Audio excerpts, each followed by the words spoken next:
Hiya. My name is Junior Gonzalez, Junebug to most. My real name is Alvaro Gonzalez Jr. What else I can say? I skateboard. I love it. Life as well. The first board I ever had, I was a grommet, and I remember my niece was she moved to Chicago to stay with us for a summer. And when she came, she brought a board with her.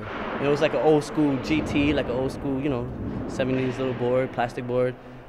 And man, I saw it and I fell in love. And she never rode it, it was just there. So I just started like cruising around with it, the whole little like on your belly, pushing around, on your knees, gradually standing up.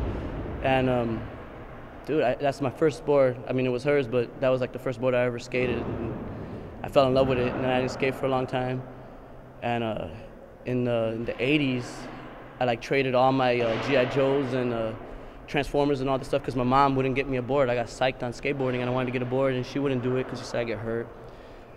And basically I took all these toys and I traded this dude who was like some gangbanger cat in the neighborhood for this board that I saw he had that he wasn't riding. And I was like, yeah, look it up. And we traded, and I got that skateboard, and then yeah, that became my board.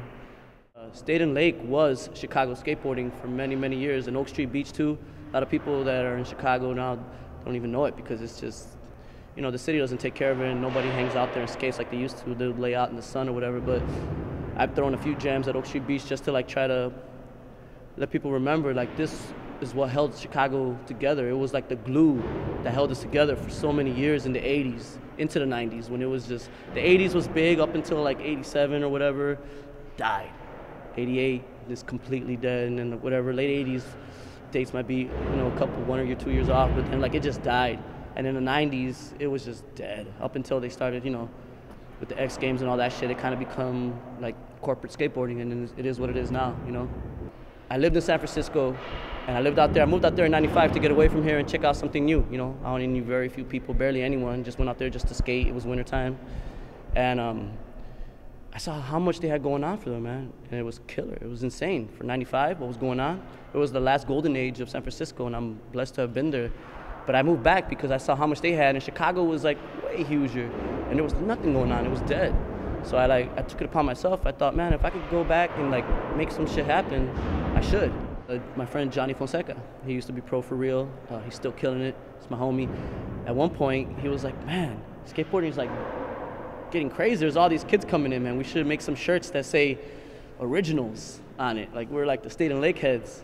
And I remember twins, and everybody was psyched, and I was like, damn. And then when I moved back from San Francisco, I didn't want to say Junebug presents or Junior presents, or try to I didn't know what to say, Chicago Originals, because that's who we are. That's exactly who we are. We're like the heads that have been out here doing it for the longest time. Stevie Dredd, Peter Redgrave, Winco, Jesse Newhouse, like a bunch of the OGs that I've known since like I was a grommet, and they're still killing it, man. They're still out here doing it. Some of them moved away, and they're just killing it in other cities, which is awesome because you got a couch to crash on. Sick.